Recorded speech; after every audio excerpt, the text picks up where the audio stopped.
We're back for our daily MLB Best Bets here on Tuesday, August 26th. We've got all 30 teams playing today in Major League Baseball. And of course, we found our 5 best bets for this schedule. And folks, before we get into the video, make sure to hit that subscribe button down below for some more daily MLB Best Bets here on the channel. Yesterday, we posted our college football predictions for week number 1. It is over 2.5 hours long of straight college football predictions. Every single FBS game this weekend, I predicted with the spread, and we will continue to do that throughout the course of the season. So you want to make sure you check out that video that is linked in the description down below. We will have our best bets out later in the week for college football week 1 as well. Also, go make sure to check out Greedo Plays MMA. Tonight is week 3 of the Contender Series. That video is linked in the description down below. Go subscribe to Greedo Plays MMA if you have not yet. Okay, and subscribe to this channel too. Okay, on to the first of our 5 best bets today for Major League Baseball. Let's kick things off with the money line. Yesterday, a good day for us, a very good day for us.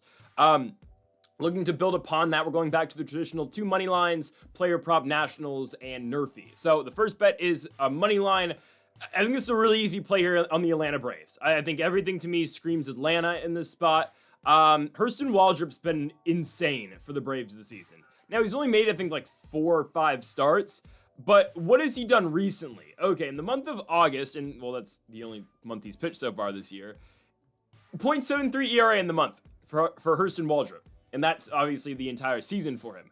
23 years of age, 0.73 ERA. He has pitched against the Miami Marlins already this season. That was back on August 9th. He goes 6 innings, 4 hits, 1 run against Miami. The guy has been amazing, and now he's gone 13 consecutive innings without giving up a single run against the Guardians back on August 15th. 6 innings, 2 hits, and 0 runs. Against the White Sox, 7 innings, 4 hits, and 0 runs as well. Yeah, the guy's been pretty damn good. Now, I'm not going to make the instant comparison to Tyler Rogers, and why do I make that comparison? They don't pitch the same at all. It's because Tyler Rogers will pitch for the Orioles once every 5 days, and the line will never get adjusted for Baltimore to be a huge favorite. Like we saw that on Sunday, right? They beat Houston, and Rogers is a big reason to that. He goes 7 innings, he gives up 1 run. He's got a sub-2 ERA this season for a guy, again, who hasn't pitched the entire year, but Vegas has never adjusted that line for Tyler Rogers. They've started to correct it a little bit, but every Trevor Rogers start, you still get the Orioles at great money. I think we're going to start to see that at least for Hurston Waldrop this season. I think, right? Waldrop, I know, was not good in the very limited sample size he got to pitch in 2024, but look at the guy this season, and I don't know, again, is Hurston Waldrop going to be an elite arm for years to come? I don't know. Is he going to be a perennial all-star? I don't know. It's been 4 starts. I'm going to take the money while we can, though, with the guy. The Braves are 4-0 this season, and Hurston Waldrop starts. A little concerning, and this is just this doesn't really apply that much. They barely get their guy run support. Last 2 games against the Guards and the White Sox, they give him 2 runs of support against the Guards. They win the game 2-0. And against the Sox, they give him 1 run. His team wins 1-0. He's 4-0 on record for the Braves this season, and of course the Braves have won every single game with him going. So why not again tonight? Sandy Alcantara goes for the Miami Marlins. I will not be fooled by Sandy Alcantara again. Sandy Alcantara has put back-to-back starts together, and they've looked really good. Red Sox start on the 15th, 6 innings, 2 hits, 1 run. St. Louis start on the 20th, 7 innings, 5 hits, 2 runs. He's been excellent in his last 2 outings. I'm not falling for this again. I've fallen for it before this season. Like we saw him have an incredible start back in St. Louis in late July. And then I proceeded to go, all right, I'm going to take Alcantara to pitch well and hopefully beat the Houston Astros. What happened? He got lit up in that start. And regardless of what happens for Alcantara, the one thing you know that he's going to do is give you depth in a game. He's going to eat innings at the very least, something that Jake Irvin can learn from the Washington Nationals. But I'm not falling for the Sandy Alcantara trap this time. I'm really not, okay? Miami won yesterday in a low-scoring affair. It was 2-1, a victory in favor of the Marlins. It was Edward Cabrera and Spencer Strider with the 2 pitchers yesterday at Lone Depot Park. I'd expect a lot more runs this time around from either side. And obviously, okay, well, Hurston Waldrop's really given up runs all year long, and Sandy Alcantara's ERA is 6. Come on, right?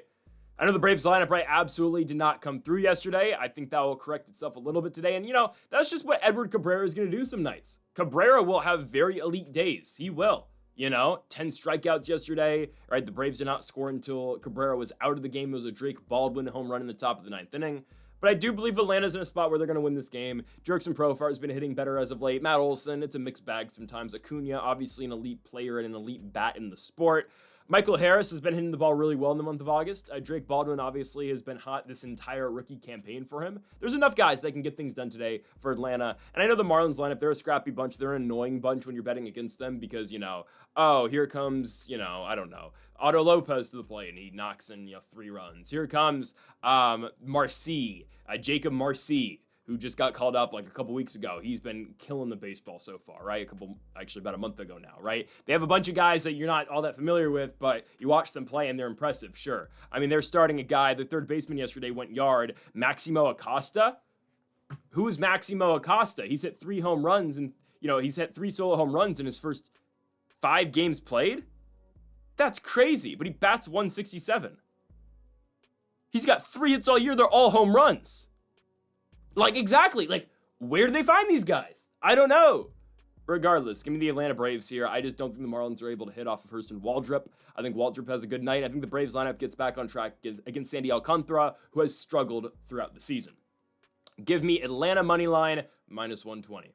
On to our second best bet of the video. Let's go to our Washington Nationals best bet of the day. Let's try this again. Nationals +1.5. The line is way, different from yesterday. Obviously, we had +100 yesterday on Nats +1.5. It's the one bet that didn't hit yesterday for us. Whoops. We're going to try it again, and now it's at -135. Pitching matchup, Mackenzie Gore versus Luis Gil. Gil's been all right this year. Obviously, just came back about a month ago. He's been decent. I'll say that. Gil's been decent. 4.26 ERA. Last start against the Boston Red Sox was fairly solid. 5 innings, 4 hits, 2 runs. He's just not going to go all that deep into a game at this point. Obviously, just returning 4 starts ago. So this is just the 5th start all year for the righty out of the Dominican Republic. Mackenzie Gore is back in all-star form for the most part. I know the last Mets start was kind of rough, but look at the start he had against Philadelphia, the start he had in San Francisco. He's been much better since his atrocious July and atrocious start to the month of August. And I know, his ERA in total in the month is 6.05. That is so inflated because of that 1A start where he went 3 innings, 12 hits, and 8 runs. Since that mark, Mackenzie Gore has actually been really good for Washington, and he has proved again why he is our ace. And Mackenzie's still 8th in all of Major League Baseball in strikeouts. Obviously, that number is going to jump up a little bit after today's start. It should be a great opportunity for him. Yankees yesterday, they played fairly well. Got to give credit to where credit is due, right? The Nationals are not able to score off of Cam Schultler. He goes 6 innings of scoreless baseball, 8 strikeouts. Nats had opportunities. They just couldn't punch anything in. The Yankees were up 10-0 going into the 9th inning. Robert Hassel draws an RBI walk, and then Jacob Young. Yeah, hell froze over. Jacob Young hit a grand slam in that Mickey Mouse Stadium known as Yankee Stadium. It's cool. We cut the lead in half. We lost 10-5. But, at least I got somewhat of a kick out of JY's home run or grand slam. Is absolutely hilarious. The first in the career of Jacob Young, by the way. Dylan Cruz's average is back down to 199. That sucks. Damn.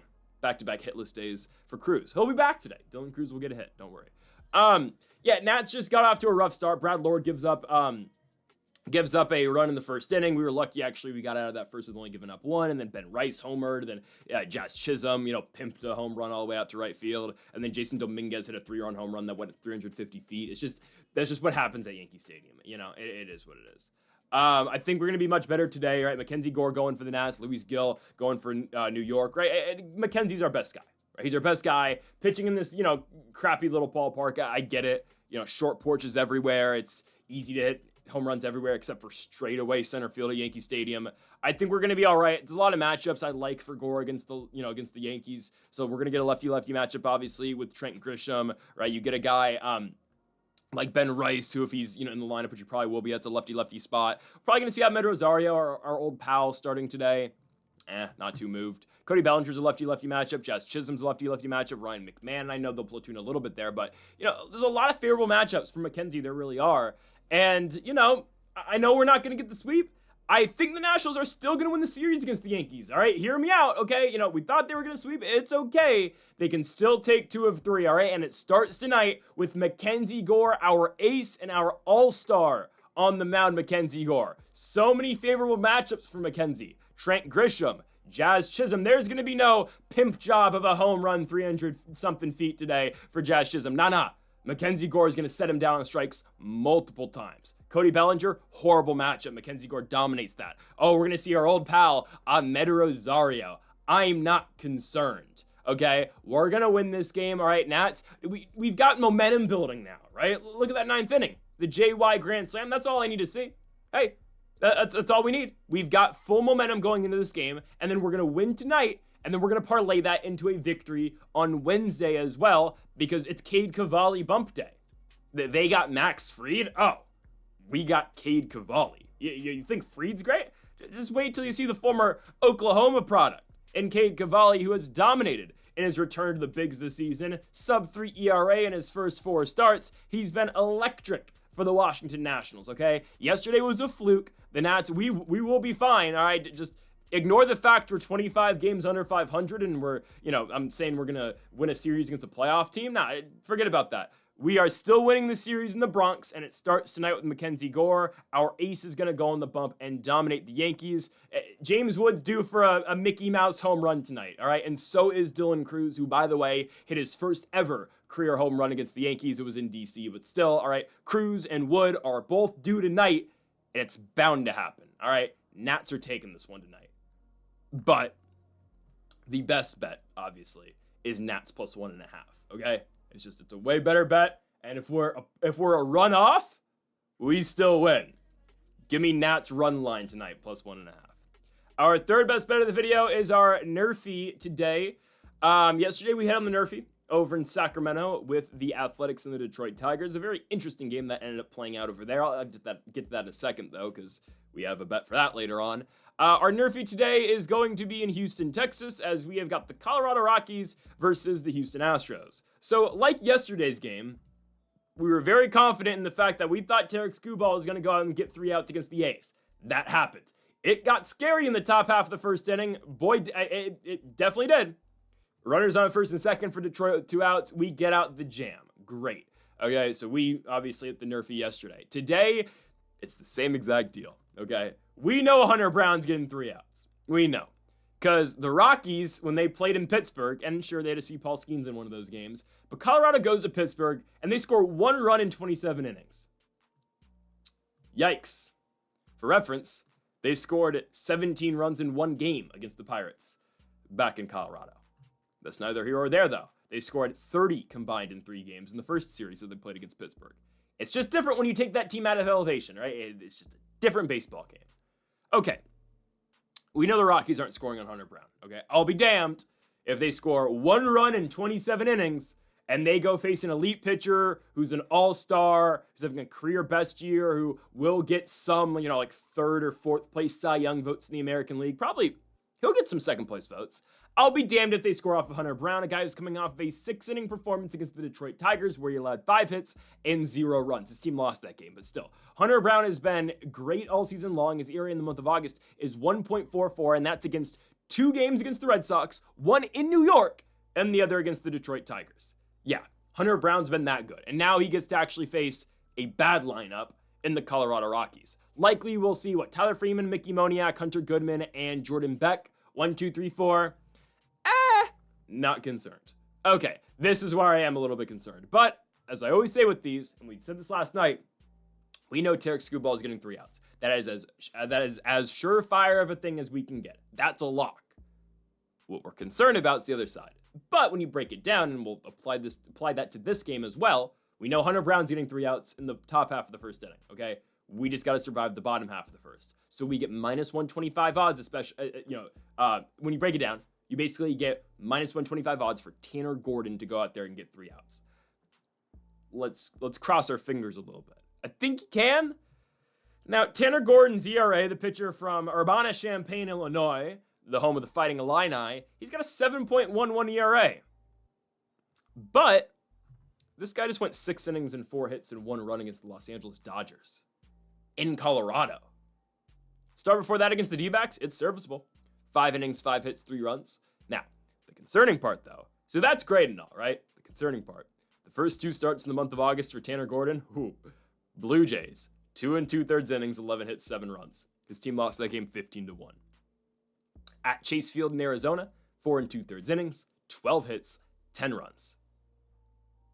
Oh, But those last 2 starts have been really good. And hell, I mean, early in July or middle of July too, posted a really good start against the St. Louis Cardinals. 6 innings, 4 hits, 0 runs. Again, his months always get screwed up by bad starts because, okay, he does well against the Cards. Next game against the Guardians at Progressive Field, 3 innings, 8 hits, 7 runs. Ooh, man.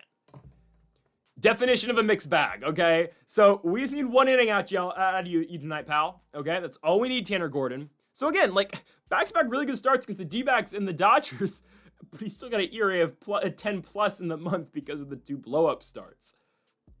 Make it make sense, I guess. I don't know. Okay, so Astros. Here's the thing, though. Like, Houston they batted well in Baltimore. They played well in Baltimore, sure. Prior to that series, though, they were struggling at the plate. Okay, so 1, 2, 3 likely tonight for Houston will be Jeremy Pena, Carlos Correa, Jose Altuve, Christian Walker in the 4. Now, Christian Walker had a monster series in Baltimore, hitting home runs in the first 2 games of that series. He's going to go on now a multiple-week cold spell, if I, had to guess. Jeremy Pena is a problem, but he bats 306. Carlos Correa, as an Astro this year, is batting 350. Is that stat right? It is. Wow. And they literally got him for a bag of chips. I get it. Minnesota didn't want to pay that contract. Yeah, guys, sometimes with sports betting, you just need a little bit of luck. But here's my analytical breakdown here, okay? Or at least the thought process. Again, we know Hunter Brown's getting 3 outs. Tanner Gordon gets 4 righty-righty matchups to start the game. Pena's a righty, Correa righty, Altuve righty, Christian Walker righty. He's a major league pitcher. He's a major league pitcher. He gets paid hundreds of thousands of dollars to do this for a living. Let's see it. That's the best piece of advice I can give for this game.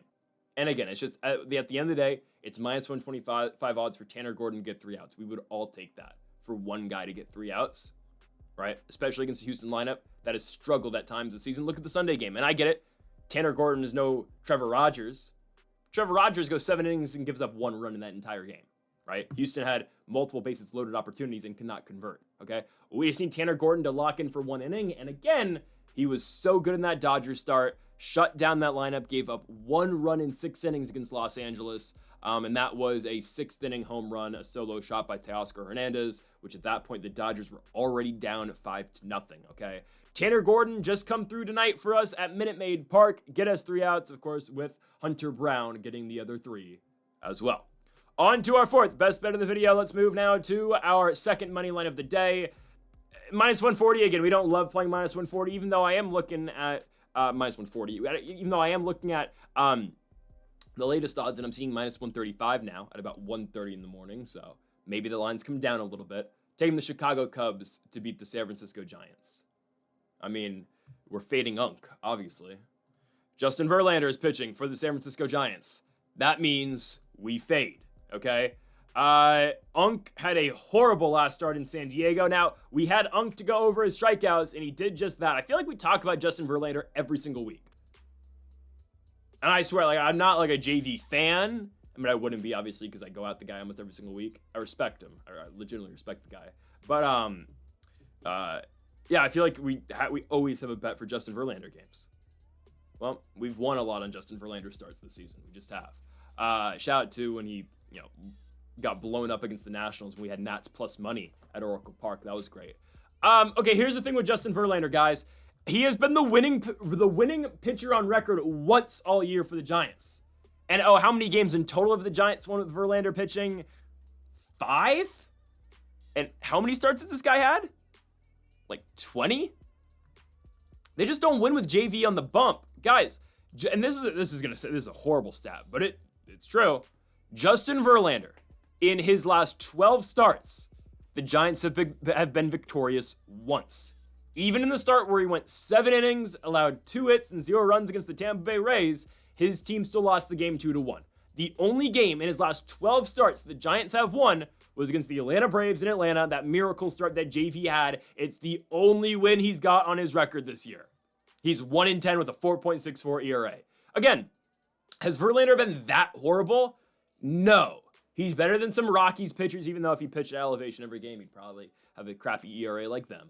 Like, if Verlander wants to come back next season for his 43-year-old year, there's probably a spot for him somewhere in the league. There's got to be. Like, Chicago's got a young rotation.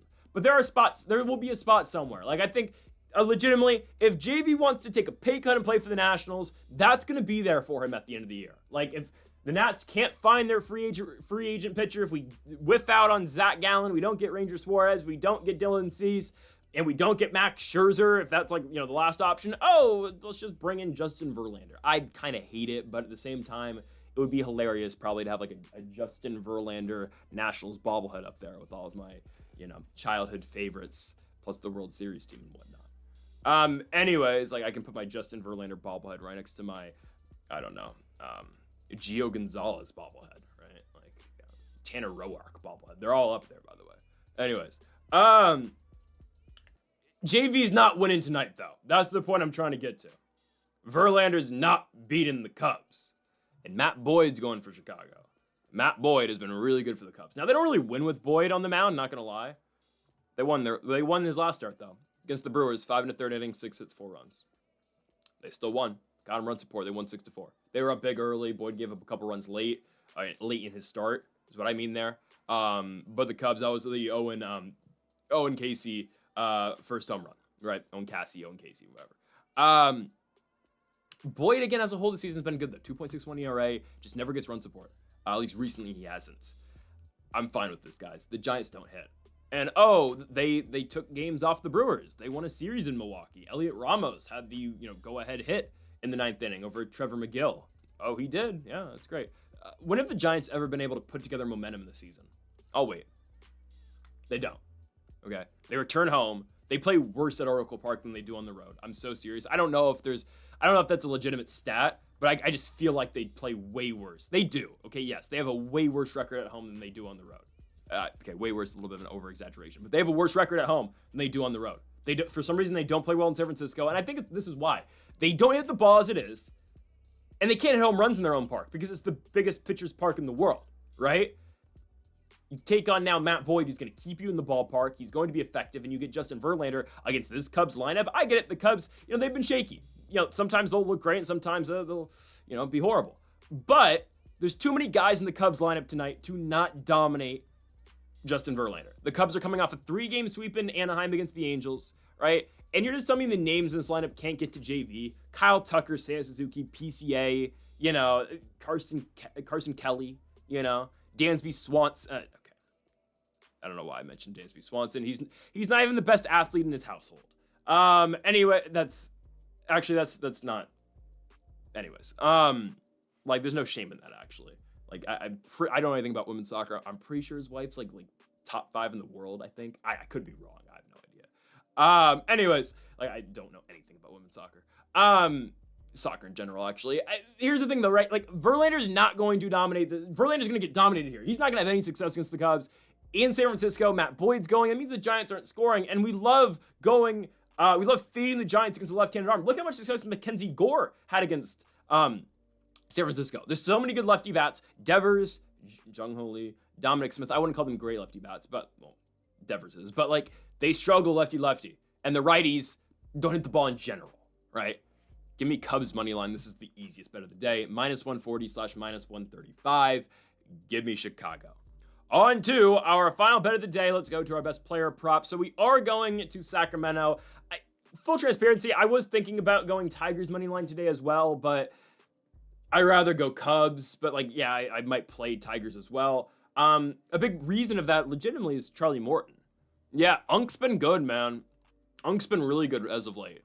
41 years of age. So we go from a Unk in Justin Verlander to Charlie Morton, who was bad the entire year. We called him a dinosaur all year with Baltimore. And all of a sudden has become a super efficient Unk since being traded back to an A.J. Hinch-led baseball team, obviously with the Detroit Tigers. Charlie Morton's ERA in Detroit is 3.63, and that includes a start where he only went 4 innings and gave up 6 runs to the Angels. By the way, he had 10 strikeouts in that game. Charlie Morton's effective, man, and the Tigers are not concerned about his pitch count. They will throw him in the 100s if they have to. They haven't all year, but every single start's been high 90s. So they are, like, regardless of what happens, and say for some stretch of the imagination, the Tigers lose today and Morton gets blown up, they don't care. They leave him in there until he's in the high 90s because they just need him to eat innings on the road to the playoffs. Now, the Tigers will win tonight, And Charlie Morton's going to be a big reason to that. Look at Charlie Morton's last 2 starts. He goes 6 innings in both of those, against the Astros and against the Minnesota Twins. Against Minnesota at Target Field, 6 innings, 2 hits, 0 runs, 5 Ks. That's the only game so far with Morton in a Tigers uniform where he has not eclipsed the 5.5 strikeout mark. Because his last start against the Astros, excellent. 6 innings, 3 hits, 2 runs, 8 Ks. By the way, again, the Tigers have won both of those starts. His first start as a Tiger was excellent. On Sunday Night Baseball against the Phillies, 6 innings, 4 hits, 1 run, 6 Ks. Unfortunately for Morton and the Tigers, they just ran in to Christopher Sanchez, who dominated that night. Not the Cy Young, though, because that's Paul Skeens. Anyways, again, Morton's been really efficient and effective is what I'm going for with Detroit, and he's cleared this line in 3 of his last 4 here with the Tigers. 3 of his only 4 with the Tigers. Look at the Athletics. See what Tarek Skubal did against them yesterday. 12 strikeouts. Is Charlie Morton Tarek Skubal? No, not even close. But if Skubal's able to get 12 strikeouts, best believe that Charlie Morton should be able to get half of that. There's just so many big swing and miss guys on this team. Just look at the lineup and say, okay, everybody but Jacob Wilson. You know? Expect Kurtz to be back in the lineup tonight. He wasn't in the lineup yesterday. Zach Geloff's back again. I don't know. I had such high hopes for Geloff. I was at his debut, him and Soderstrom's debut. And the A's definitely had a lot of hype around Geloff, and they were really hoping for a lot out of him. I remember when they were doing their whole, home ballpark unveiling at Sutter Health Park with Vivek, not Ramaswamy, the Kings owner. Zach Geloff, he was talking about the stars of the game. You're going to get to watch Aaron Judge face off against Zach Geloff on this field. But it was legit because that's how well Zach Geloff played in his rookie season. He's batting .069 this season, and yesterday in his return, he goes 0 for 4 with 4 strikeouts. Now you get righty-righty. It's just, this is gonna be brutal for him. Okay, Scooball's a brutal matchup for anybody. But look at the A's lineup. Everyone's a big swing and miss guy. There's whiff potential on everybody. Shea Langoliers, not Jacob Wilson, Brent Rooker, Hernandez, kinda, Kurtz potentially. Colby Thomas, strikeout potential. Tyler Soderstrom, yes. Brett Harris, strikeout potential, yes. JJ Bleday, Zach Geloff. Everybody I named struck out yesterday. They struck out 13 times as a team yesterday. They won 8-3, right? Because Langoliers hit the grand slam in the bottom of the 7th inning. I'm sure Scooball did not appreciate the lights show. He definitely didn't. It's just a bad pitch placement for Scooball. It goes down as unearned, so he saves his ERA. But yeah, that was brutal. Expect the Tigers to win today. I highly doubt they lose back-to-back against the Athletics. That would just really surprise me. And I expect Charlie Morton to be extremely good tonight. It's just the A's don't... Usually the A's don't play well back-to-back days. They don't. Morton's got good stuff. He's been very good since rejoining AJ Hinch in Detroit. I think he's going to go over 5.5 strikeouts. I think it's easy money here, -120. Again, he's done this in 3 out of his 4.